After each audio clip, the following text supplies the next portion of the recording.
Welcome to an exclusive Q&A with our site sponsor, 𝐚𝐥𝐬𝐬𝐭𝐞𧧧, aka Blondeking.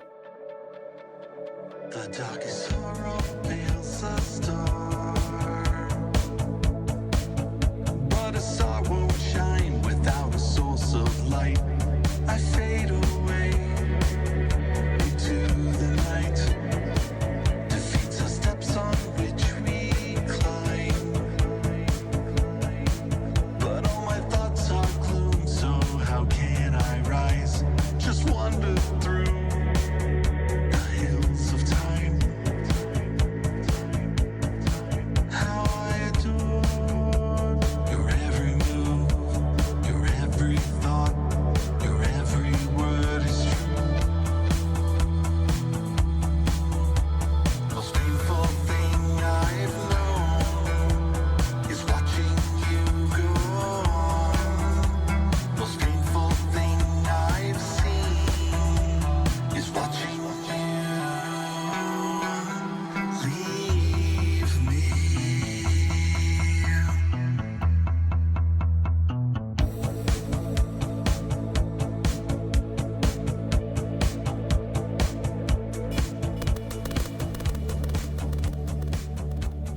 Hi Thomas, thanks for being a part of our 10th anniversary special Q&A. I'm glad to have you on board, and thank you as always for all the support you give the site as well as other artists. And we'll start off with the first question. Could you give us a brief insight into your musical journey?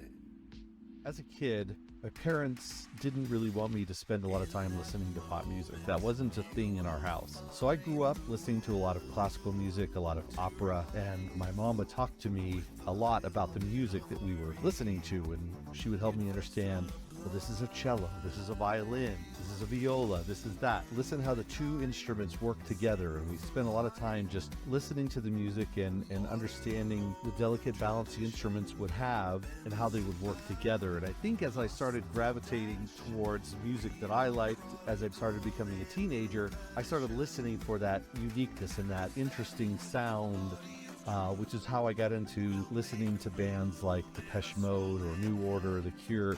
Things that they were doing that were different than what you'd hear on the radio at the time. And I could hear that they put these parts together and they put those parts together, but it was different enough to me, and I really kind of enjoyed hearing it that way. But yeah, my earliest musical journey started off with classical music and just listening to it with my mom. It's one of my favorite memories. Revival Synth is proud to have you as its sponsor for another year, and we're always eternally grateful for your support. What was it that drew you to the site and wanted you to become part of it? I wish I could remember how we got connected. I'm sure it was early in my musical journey with Blondeking that somehow we just got synced up. But gosh, I don't remember. But I do remember this feeling of like, I get what's going on here. I get what you were doing. And it just stuck with me. I look forward to the playlists as they come out and the ability to discover new music, and I just really liked it, and so I decided I just wanted to be a part of it, to keep it going. It's such a unique thing, and I don't know, I just think we're aligned with a lot of what we think about in terms of this community of musicians and artists that are putting together the music, and so I'm just grateful to be a small part of it. I actually think it was North Innsbruck who put us on the same path. I think it was Shorty shared one of your tracks on Twitter all those years ago, about 5 years ago, and I think that's how it started from there. I could be wrong, but that's my memory. I always recall North Innsbruck being involved in some form. I often see Blondeking labelled as a band, but I've only ever known you to be part of it. Is it a past project you've continued as a solo artist? Interesting one. Yeah, Blondeking I use as a band name, but it really is just me. And it kind of came from two places. So I was in a band for many years with a good friend. We released songs together. We almost got a record contract, but as we kind of hit a certain point in our lives, we just stopped working on music. And we were still friends, but he's an entrepreneur, he's starting these companies, and I was having a family, and so we got busy, but we still wanted to be creative. So he started his own side project just for fun, and he called it Blondewood, which is a different name for driftwood. And I had Kingspin, which was my solo project. Now there's another Kingspin out there. I'm not that guy.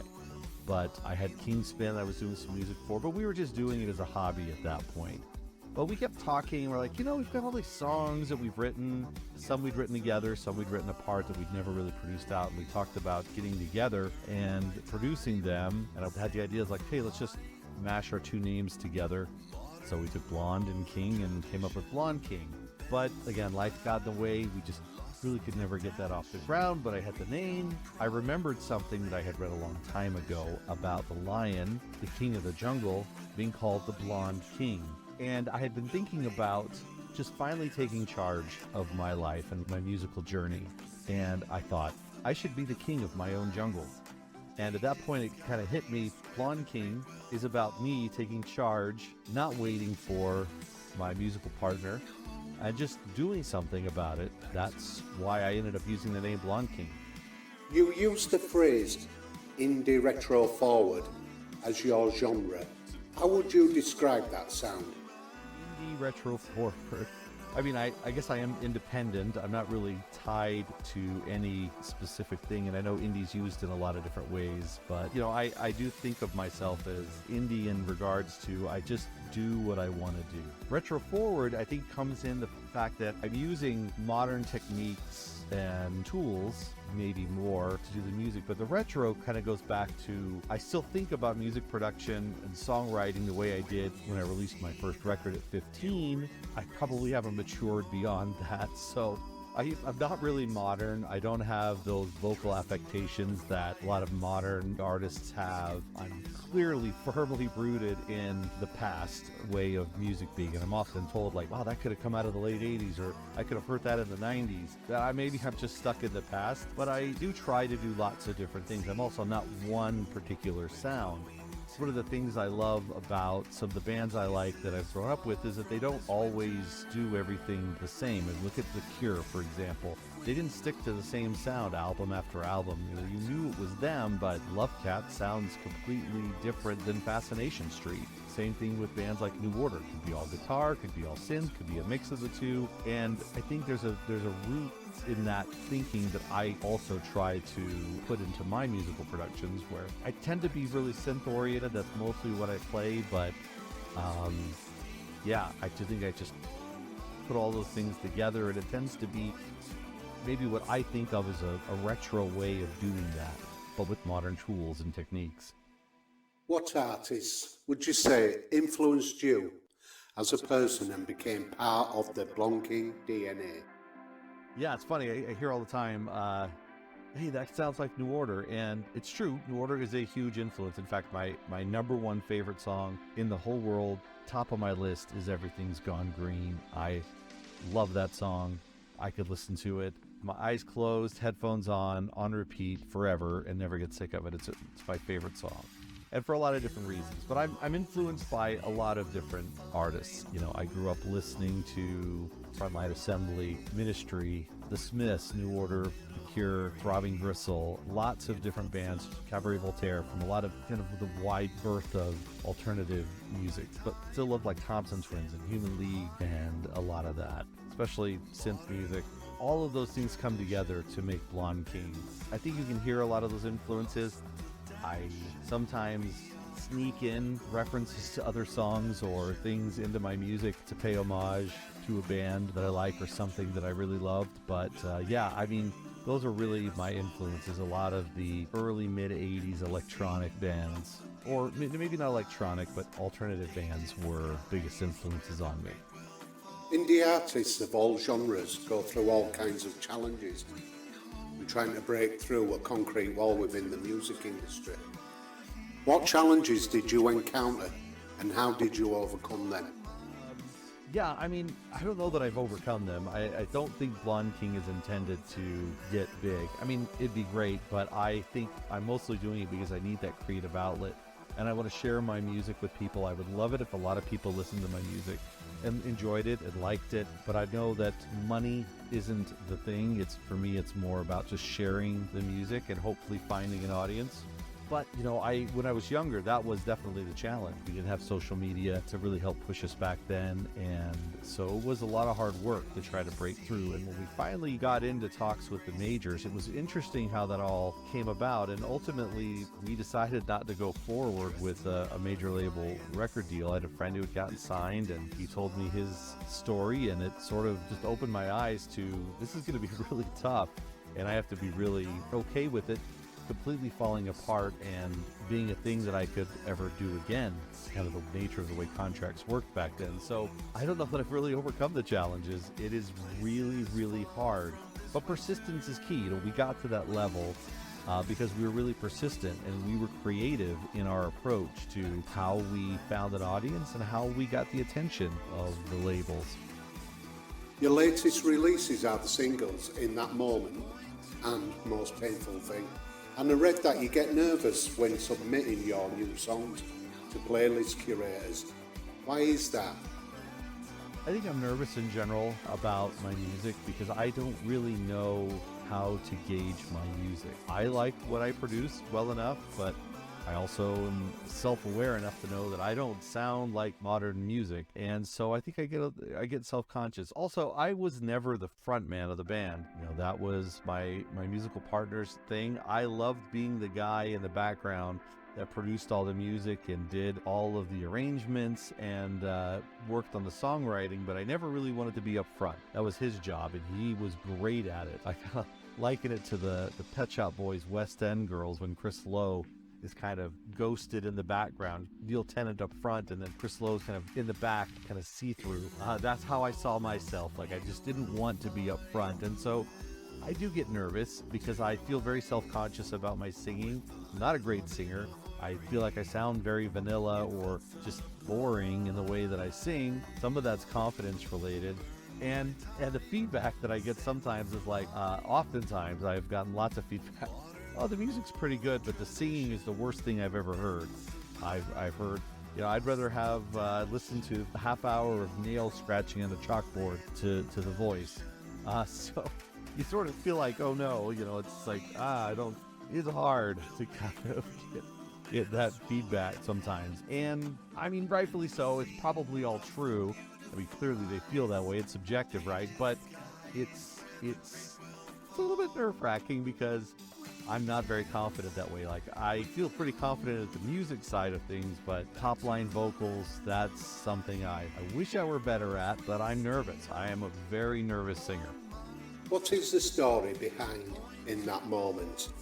Moment is a song that's really about the progression of life. We're trying to understand where we fit in and trying to be a good person and thinking about whether or not there's a great beyond and what we mean in that journey that we take. And you get that sense in the chorus, the mountains being the great beyond, what's at the end of our life. So wanting to make sure that we enjoy the journey, that we want to dance, we want to love, that's the idea behind we hold each other close and we want to focus on just leading a good life with hope. And what is the story behind Most Painful Thing? Most Painful Thing is a sad song of loss and the emotions, the journey that you go on through that loss. I love the opening lines. The darkest sorrow veils the star. The star won't shine without a source of light. I fade away into the night. You're immediately set upon this idea that without you in this person's life and without this person creating the light in this person's life, they feel that darkness and that sadness. So it goes on to say, defeats are steps on which we climb, but all my thoughts are gloom, so how can I rise? I just wandered through the hills of time. You often are lost, and it's tough to go through it. At the moment, it is sometimes the most painful thing that you've known. We go on to say how I adored your every move, your every thought, your every word was true. So there's the hint that maybe it's your fault, and that's even harder to deal with. Ultimately, it's the torment of how you feel, especially at that time dealing with the loss. What is it that inspires you when writing new songs?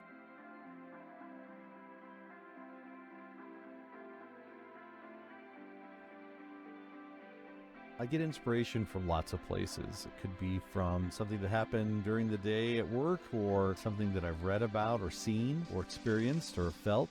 Sometimes when I'm writing songs, I just start writing words that have a phonetic rhythm or rhyme to them, and then I start to find a story there within it. But sometimes I start with the music. I get a vibe or an energy that's coming off the song that leads me to want to tell a particular story in there. Sometimes the songs are personal, sometimes they're not.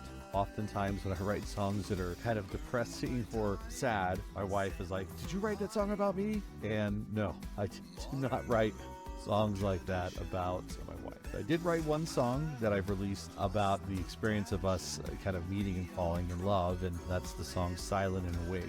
That way she knew that it was a song that she influenced. But oftentimes I don't find inspiration for my music in that, because we have a great marriage together, so I just pull in from stories and feelings and things that I experience sometimes through other people or in places. You have acquired quite a few synths over the years. Seen a couple of pictures of them, and wow, you've got some synths. Which one is your favourite and why? I am a synth and plug-in junkie. I don't know why I buy so many synths.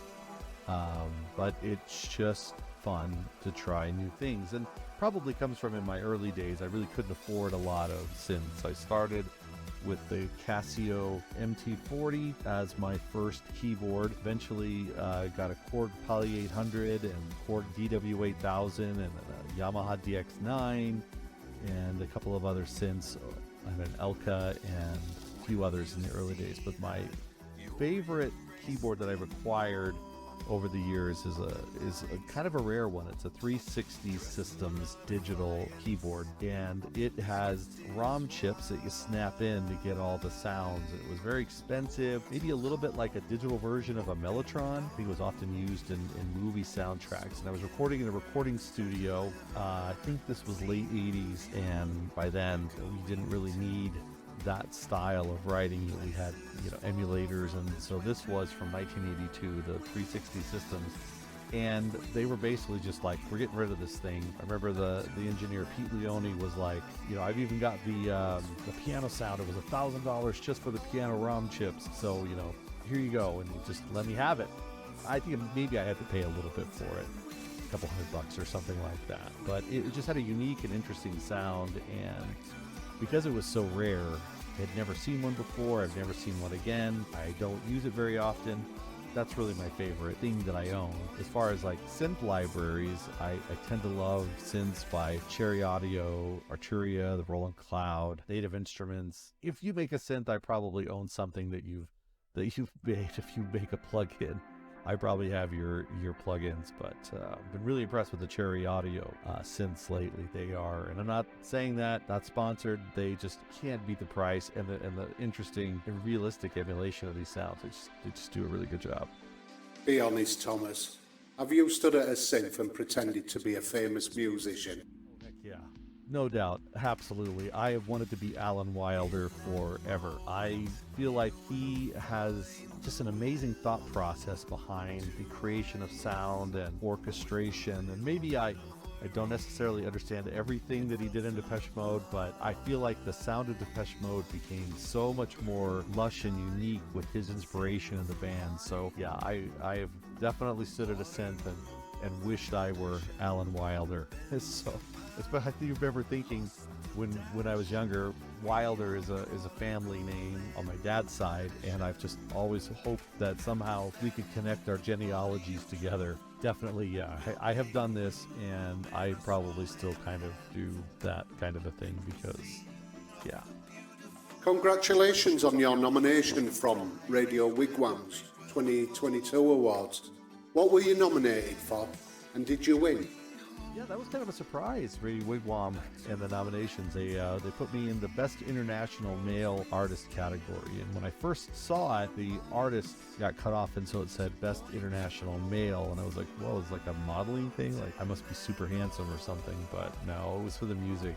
No, I did not win, sadly. I certainly wish that I would have, but I don't think I even placed, if I remember right. I think, you got nominated, but they had like 1, 2, or 3. I think it must have been 4th place if there was 4 of us nominated. It was an honor. They've been really great to me. They have played my music in rotation, and I know you can do sponsored packages with them, but they were playing some of my songs without having a sponsored package. They've always been really kind. I've communicated with them.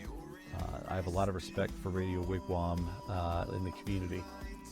Last year I found a brief version of OMD's Souvenir that you plan to cover. Is that still in the pipeline? Souvenir is still in the pipeline. I've reworked it about 5 times now. Kind of started off with trying to give it this 70s vibe with more natural instrumentation, and I've moved it all the way to really heavy synth. Now I'm kind of in a hybrid mode. Doing covers is always interesting because like right now, the songs on the music services that get the most plays are my covers. So I keep thinking, maybe I shouldn't do more covers, but I have a few covers that are in the works that I want to share. So I'm actually trying to finalize Souvenir right now, and I have 3 or 4 other covers that I'll probably put together in a second EP. Still trying to figure out if I want to tie it to my original covers EP called Thinking Humans, and maybe I'll call this more Thinking Humans or something like that. But yeah, I definitely have more covers in the works. If I found your bucket list, what would I find unchecked? Well, I am not a bucket list person. I don't do that. I've done so many things in my life. I've had an incredible life with so many opportunities that I am grateful for what I have. And I'm always on the lookout for new opportunities and things that I can discover that are new. But I think I'm just grateful for the life that I've had. Are there things that I'd like to do? Sure, absolutely. I'd love to go back to Austria and visit family and friends and things like that. But that's something that I can do when the time is right. I think if I were to think of something, it would be just being able to take the time to produce my music the way that I really, really want to. And maybe work with a producer that could help me realize the visions of my music more the way I wish that I could do. It's kind of hard when you work on music by yourself to think of all the parts and pieces and how it all kind of comes together. Yeah, so maybe if I had a bucket list item, it'd be working with a few producers that I've come to love and recognize their work, just to see if any of my songs could be something more. That would probably be the one thing I would do. If you were to share a stage with anyone of your choice, who would it be and why? This would be a scary one if I were to share a stage with anybody. I don't know. I'd be very nervous to share a stage with anyone at all. Obviously, I would love to share a stage with maybe Depeche Mode or New Order, The Ocean Blue, but I think my nerves would probably get the best of me. Maybe not. If I were at the point that I would be able to put on a show, maybe I'd have the confidence, but heck yeah, I would be bands like that, even, or Duran Duran, somebody like that. Nick Rhodes is amazing. John Taylor's bass lines just blow me away. So, I mean, yeah, there would be lots of bands that I probably would love to share the stage with. I would just be so intimidated. It would be probably tough to actually perform in music with my jaw gaped wide open and being in awe of the experience. You live in the beautiful Salt Lake City, Utah. Have you got a music network going on around that neck of the woods? The City area is amazing. It's a great place to live. Beautiful. I'm very happy to be here. But no, I don't have a musical network going on around in this neck of the woods. I've met some really interesting people. Chance Thomas, an Oscar-winning composer, lives in my neighborhood, and we've had the chance to speak a few times, and I visited his studio. Certainly not collaborators of any kind. No, there really isn't a musical network here. I'm fairly isolated. I've met a few really talented musicians, but yeah, unfortunately, I kind of am on an island here in my existence in Salt Lake. When you're not making music, what are your other hobbies and interests? Spending time with family and doing family things and visiting places and just having experiences together. I love sketching on my iPad, and I love reading. Kind of a nerd, so I love learning new technologies and figuring things out. I'm a graphic designer and I do a lot of UX work, so I love working in Figma and playing around with things like that. So yeah, I mean, there's lots of things, but I would definitely say family is my number one interest outside of doing music. If you had to pinpoint one musical achievement from your career, what would it be? One musical achievement from my career. That's an interesting one because there's been lots of little things that have added up to me overall saying, I have loved this journey. But I would say the first time we got on the radio was such a fun story. It was a local radio station. We had met with the program director who had told us, no, they weren't going to play our song on the radio. And we were pretty tenacious at the time. So we showed up a couple different times, kept getting rejected. And then one fateful day, we were at the record store at the local mall, and the guy was there, the program director for the biggest radio station in the area. We just kind of went up to him. I could see his energy change, like, oh no, not these guys. But we talked to him, and we were like, hey, it's Christmas. Like, just give us one chance. Just play us one time. He's like, fine, all right, it is Christmas. I'll give you a shot. And they had this battle of the bands on the radio where you would vote for your favorite, you would call in, and he said, I'll put you on that. And so we got on. It was amazing because we were like the #1 voted song for like 2 weeks. They finally kicked us out of it because they're like, we just got to move on, because we were blowing up their phone lines every night. We had gotten everybody we know to call in, and it was just a really fun time. And it was this early success that came from us just being maybe at the right place at the right time, but not being afraid to take a chance. I look at that as probably one of my favorite moments. On a personal note, I just want to thank you, Thomas, for everything you do to support revivalsynth.com. I'm forever grateful, that every year you happily put towards the running of the site.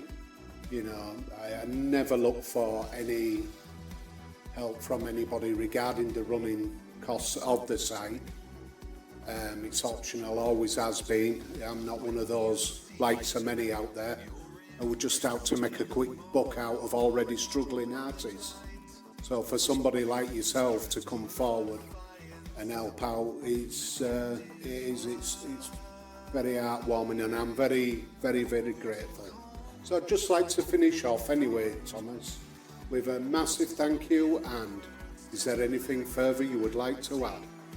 Andy, I am so thrilled to be a part of the Revival Synth community. It is such a cool thing, and I wish that I could do more, and just can't thank you enough for everything that you're doing for the community and bringing us all together and helping us find a place to share the music that we love. It is, I know, a lot of work, and it's much appreciated. It's exciting to see it grow, and you were a very early champion and supporter of my music. So yeah, I'm just really filled with a lot of gratitude for what you've brought to the community, and frankly helping me connect to other artists as well. If I were to leave on any note, it would be just my gratitude to be part of the community. That's one thing that's been nice, is just what we talked about playlists earlier, and nobody in the Revival Synth community has said that my voice sounds like nails grating on a chalkboard. They might think it, but they haven't said it. So I feel that camaraderie, and thanks for putting together such a great community.